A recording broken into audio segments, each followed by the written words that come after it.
বাংলাদেশের ছাত্র রাজনীতিতে নারী নেতৃত্ব নতুন মাত্রা যোগ করেছে। আন্দোলন সংগ্রাম আর রাজনৈতিক অঙ্গনে নিজের অবস্থান তৈরি করেছে ছাত্রদলের কেন্দ্রীয় নেত্রী মাসুরা আলম। আজ কথা বলবো তার রাজনৈতিক জীবন সংগ্রাম এবং ভবিষ্যৎ পরিকল্পনা। আপনি কেমন আছেন? আলহামদুলিল্লাহ, খুবই ভালো আছি। আপনি কেমন আছেন?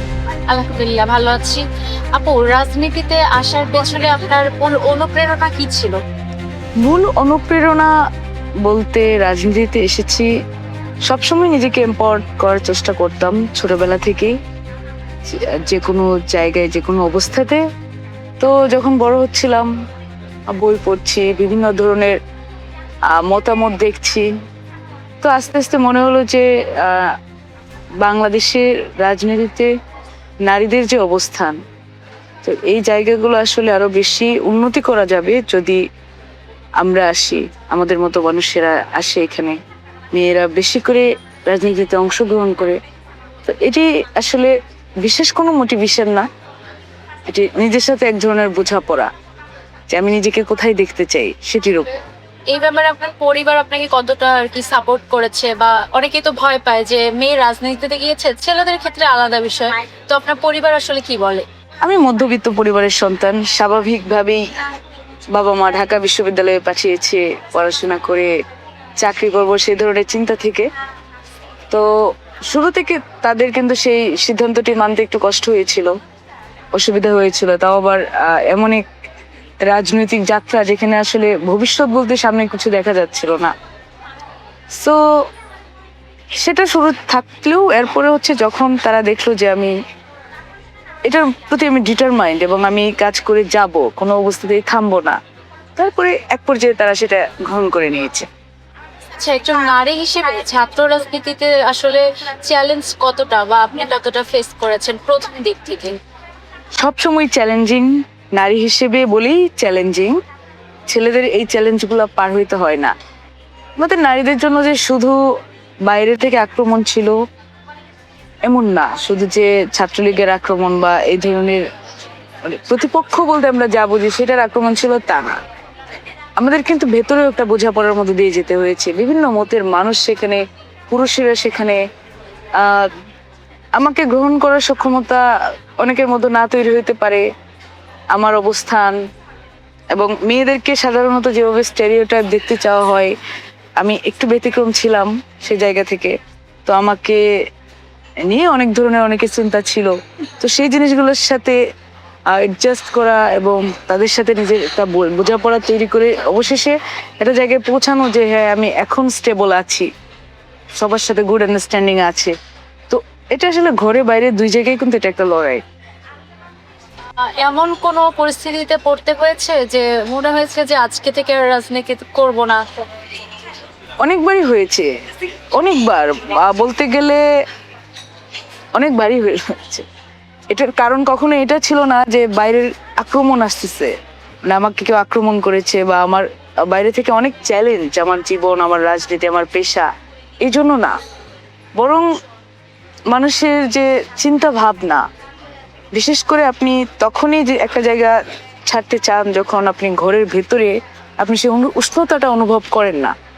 তো আমার রাজনৈতিক জার্নিতে আমি আসলে এই জিনিসটা অনেকবার ফেস করেছি, মতামতের পার্থক্যের জন্য, চিন্তার পার্থক্যের জন্য। তো মনে হয়েছিল অনেকবার ছেড়ে দিই। বর্তমান সময়ে ছাত্র রাজনীতির সবচেয়ে বড় যে সংকট, সেটা আপনি আসলে কি মনে করছেন? ছাত্র রাজনীতির সংকট এই মুহূর্তে সবচেয়ে বেশি আমরা দেখছি যে বিভিন্ন ধরনের গোষ্ঠী নিজেদেরকে প্রকাশ করছে না। এখনো তারা মনে করছে যে আমরা সরাসরি রাজনৈতিক ফেস না হয়ে আমরা বিভিন্ন রূপে এখানে থাকতে পারবো। সেই রূপটি হতে পারে সাধারণ শিক্ষার্থী হিসেবে, সেই রূপটি হতে পারে সাংবাদিক হিসেবে, সেই রূপ বিভিন্ন শ্রেণী পেশার সাথে যুক্ত, যারা মনে করে তারা রাজনীতি করে না, কিন্তু তাদের মতামত রাজনৈতিক, তাদের চিন্তা রাজনৈতিক, তাদের প্রত্যেকটি ইনপুট রাজনৈতিক। তো এই যে অবস্থা, আমরা তো প্রকাশ্যে আছি। আমি কি করব, আমার প্রত্যেকটি স্টেপ মানুষের জানা, যে আমি একজন রাজনীতিবিদ, আমি এই সংগঠনটিতে বিলং করি, আমার কাজ এইটি। কিন্তু সেক্ষেত্রে তাদের কাজগুলো আপনারা দেখবেন না। তো আমরা 5 আগস্টের পরপরই কিন্তু ছাত্র রাজনীতি নিয়ে আমরা এই সমস্যাগুলোর সম্মুখীন হয়ে আসছিলাম। ছাত্র রাজনীতি নিষিদ্ধের দাবি যারা তুলেছিল, পরবর্তীতে প্রকাশ হয়েছিল যে সেই যারা যারা নিষিদ্ধের দাবি তুলেছিল এরা আসলে নির্দিষ্ট একটি সংগঠনের মানুষ, আত্মপ্রকাশ করেছে তারা সেই সংগঠনটির হয়ে। তো এই অচল অবস্থায় কিন্তু আস্তে আস্তে আস্তে আমরা চ্যালেঞ্জগুলো কাটিয়ে কিন্তু আজকের পর্যায়ে এসেছি। এটা অনেকটাই চ্যালেঞ্জিং ছিল, আমরা সেটা কাটিয়ে উঠেছি। এখন আমরা মনে করছি যে আরো সামনে অনেক পরিস্থিতি আছে যেটা হয়তো আরো সতর্ক অবস্থান থেকে আমাদের এই জিনিসটা সামলাতে হতে পারে। তো সোশ্যাল মিডিয়ার যুগ, আমরা কিন্তু সবকিছু সোশ্যাল মিডিয়ায় প্রকাশ করি। এর আগে ছাত্র আন্দোলন বলেন বা যা কিছু বলেন, জুলাই বলেন, সবকিছু কিন্তু ফেসবুকের মাধ্যমেই হয়েছে হ্যাঁ। শেষে।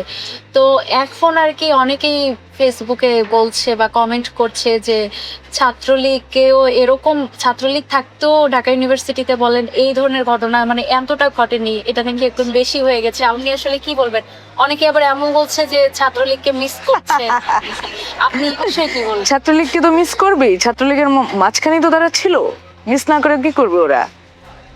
যারা বলছে যে ছাত্রলীগ দেখে নাই, ওরা আসলে ছাত্রলীগ এরকম ছিল না, ওরা ছাত্রলীগকে দেখে নাই। যদি ওরা দেখতে চায়, সামনে যদি সেই পরিস্থিতি তৈরি হয়, যা করছে ও পরিস্থিতি তৈরি আবার ছাত্রলীগ আছে, মানে এটাও বলছে তখন কিন্তু বুঝবে। থেকেও ভয়াবহ হচ্ছে ছাত্রদল। ছাত্রলীগের সাথে আমরা ছাত্রলীগের সময় আমরা রাজনীতি করতে পারতাম, ক্যাম্পাসে কোনো কিছুই আসলে গলা উঁচু করে বলার উপস্থিতি ছিল না। যেই সাইমা রহমানকে নিয়ে যে কটূক্তি করে তারা কালকে পার পেল সাধারণ চর ঘুষিতে, সেটি ওখানে থাকতো না, সেটি ঘুমে পরিণত হতো, সেটি ক্রস ফায়ারে পরিণত হতো। তো তাদের কাছে এটা ভালো লাগবে, কারণ তারা ওই যে গুপ্ত ছিল ওদের সাথে, তাদেরকে মিস করবে, মনে হবে যে ভাইয়েরা ফিরে আসুক, আবার একসাথে গুম খুনের রাজনীতি করি। আমরা তো সেটি করব না। আমরা আমাদের সর্বোচ্চ সহনশীলতার পরিচয় গত 2 বছর ধরে দিয়ে গেছি এবং সামনেও সেরকম পরিচয় দিয়ে যাব। এর মধ্যে ছোটখাটো হালকা পাতলা চর ঘুষির ফলে যদি কারো গুম খুনকে ভ্যালিডিটি দেওয়ার প্রয়োজন পড়ে, তারা আগামীর জন্য অপেক্ষা করছে, হয়তো খারাপ আগামী, আর তাদের জন্য সেটা ভালো কোনো কিছু হবে না। এই যে এখনো যে গলা উঁচু করে বসে গালাগাল দেওয়া যায় প্রধানমন্ত্রীকে, সরকারকে, সেই পরিস্থিতি কিন্তু আর হবে না। একদম সোজা গুম, না হয় ক্রস ফায়ারে যাওয়া লাগবে। তো এই যে বিলাসিতার শব্দ, যেসব শব্দ তারা ব্যবহার করছে এখন, যে ছাত্রলীগের চেয়ে বেশি হয়ে গিয়েছে, এটা এফোর্ড করতে পারবে না তারা। এটা আমার বিশ্বাস যে তারা সেটা পারবে না এফোর্ড করতে। আপনার কি মনে হচ্ছে যে ছাত্র রাজনীতি এখন হচ্ছে আদর্শ ভিত্তিক ভাবেই চলছে? ছাত্র রাজনীতি সবসময় আদর্শ ভিত্তিক ভাবেই চলে। সবারই কোনো না কোনো আদর্শ আছে। এখন কার আদর্শ মানুষের জন্য ক্ষতিকর, কার আদর্শ সাধারণ শিক্ষার্থীদের জন্য ক্ষতিকর, সেটির উপর ভিত্তি করে কিন্তু মানুষ সিদ্ধান্ত নেই যে কারা কোথায় থাকবে এবং কেন থাকবে না। বর্তমান যে রাজনীতির যে পরিস্থিতি এখন, সব মানে দেশের যে পরিস্থিতি, সব মিলে আসলে আপনার মতামত কি? কোন বিষয়ে? এই যে গুপ্ত থেকে শুরু করে বা অস্থিরতা একটা কিন্তু কাজ করছে, অস্থিরতা বানানোর চেষ্টা করা হচ্ছে এবং গুপ্ত বলতে কিন্তু বিভিন্ন অনেক কিছুকেই বোঝানো হয়। যারা গুপ্ত অবস্থায় দেশে অস্থিতিশীল পরিস্থিতি তৈরির চেষ্টা করছে, এখন আমরা দেখছি যে একটি নির্দিষ্ট গোষ্ঠী সেটি নিজেদের গায়ে লাগিয়ে নিয়েছে, কিন্তু এটি কিন্তু ওভারঅল বলা হয়েছে। তারা মনে করছে সেটি তাদের গায়ে যায়, কারণ তারাই শুধু এইভাবে গুপ্ত অবস্থায় থেকে তারা অন্যান্য সংগঠনে নিজেদের কর্মী পুশ করার মাধ্যমে তারা রাজনীতি করে। এই যে এখনো যতটুকু অবশিষ্ট আছে সৌহার্দ্যপূর্ণ পারস্পরিক সহমর্মিতা, এতটুকু টিকিয়ে যদি না রাখে তাহলে ভবিষ্যৎ খুব খারাপ হবে আমাদের চেয়ে তাদের জন্য বেশি অ্যালার্মিং। কারণ আমরা এই মাঠে রাজনীতি করে টিকে আছি, শত গুম খুন ক্রসফায়ারে প্রকাশ্যে রাজনীতি করেও কিন্তু আমরা টিকে ছিলাম শেষ পর্যন্ত। তাদের মতো ছিলাম না, গুপ্ত ছিলাম না। তো আমরা আবারও যদি খারাপ পরিস্থিতি আসে, আমরা সেটিকে মোকাবেলা করার সামর্থ্য রাখি, আমরা দাঁড়িয়ে থাকার সামর্থ্য রাখি, তারা রাখে না। তো এখন যা কিছু ভালো আছে সবকিছু কিন্তু তাদের পক্ষে, আমাদের চেয়েও বেশি তাদের পক্ষে, এটা মাথায় রাখতে হবে। আপু এবার একটু অন্য প্রসঙ্গে যাই। সংরক্ষিত নারী আসনে যে মনোনয়ন পেয়েছেন, আপনার জন্য আসলে এটা কতটা দায়িত্বের, কি মনে হয়? এটা অনেক বেশি বড় দায়িত্ব। আমি আসলে আনন্দ বা খুশি হওয়ার চেয়ে বেশি প্রেশারাইজড ফিল করছি যে আমাকে এই সময়ে আমার দল এই দায়িত্ব দিয়েছে, এবং আমি বাকিদের চেয়ে আমার বয়সও কম, অভিজ্ঞতাও কম। এক্ষেত্রে আমার জন্য অনেক চ্যালেঞ্জিং থাকবে, আমার অনেক কাজ করতে হবে, আমার ফোকাস ঠিক রাখতে হবে যে আমি যে দায়িত্ব নিয়ে সেখানে যাচ্ছি, মানুষের হয়ে কথা বলা, দেশের মানুষের হয়ে কথা বলা, আমি একজন নারী, নারীদের হয়ে কথা বলা, এবং অবশ্যই তরুণ শিশুদের নিয়ে কাজ করা, সবকিছুর জন্য কিন্তু একটা ফোকাস আমাকে রাখতে হবে। তো এই দায়িত্বটা আসলে অনেক চ্যালেঞ্জিং আমার। এই দায়িত্বের উপর এবং সার্বিকভাবে আমার অনেক কাজ করার আছে।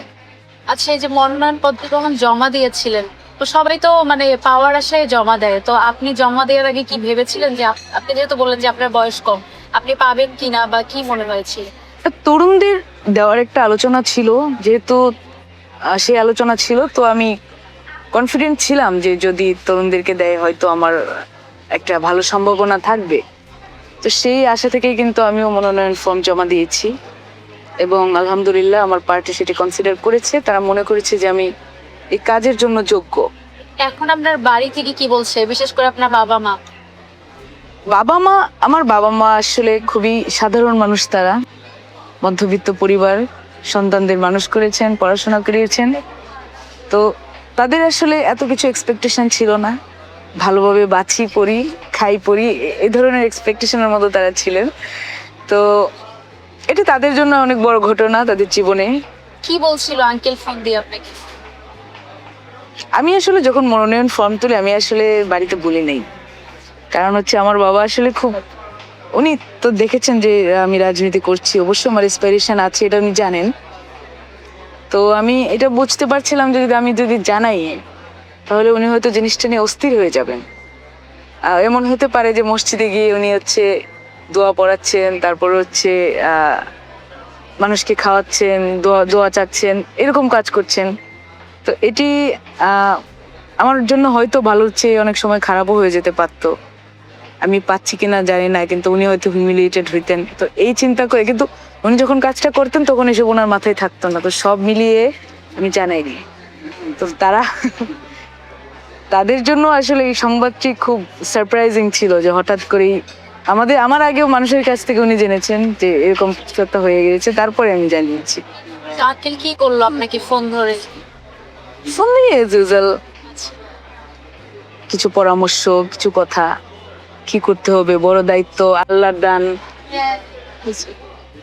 তো আল্লাহর এই নিয়ামত কিভাবে মানুষের জন্য কাজে লাগানো যায়, কিভাবে নিজের শক্তি মানুষের জন্য কাজে লাগানো যায়, সততার সাথে, সতর্কতার সাথে, সব মিলিয়ে কিন্তু উনি পরামর্শ দিয়েছেন আমাকে। আপু, আমরা একদম শেষের পর্যায়ে আছি। যেহেতু আপনি তরুণ প্রজন্ম নিয়ে কাজ করবেন বলেন, তো এই তরুণ প্রজন্মদের জন্য আপনি এই মুহূর্তে কি বার্তা দিতে চান? বার্তা, বাংলাদেশে আসলে সবচেয়ে বড় সমস্যা এক সময় ছিল যেমন জনসংখ্যা, এই মুহূর্তে বড় সমস্যাটি হচ্ছে আনএমপ্লয়মেন্ট। লক্ষ লক্ষ কোটি কোটি বেকার বাংলাদেশে, এবং এই যে অস্থিতিশীল পরিস্থিতি, বিভিন্ন মব এবং বিভিন্ন রাজনৈতিক যে সংঘাত, এগুলোর বেশিরভাগ কারণ কিন্তু হচ্ছে বেকারত্ব।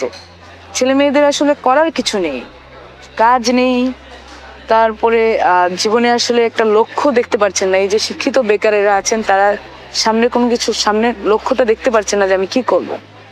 সরকারই নিয়ে কাজ করছে, সরকারের সমস্ত পলিসি তরুণেরা ইনক্লুড আছে।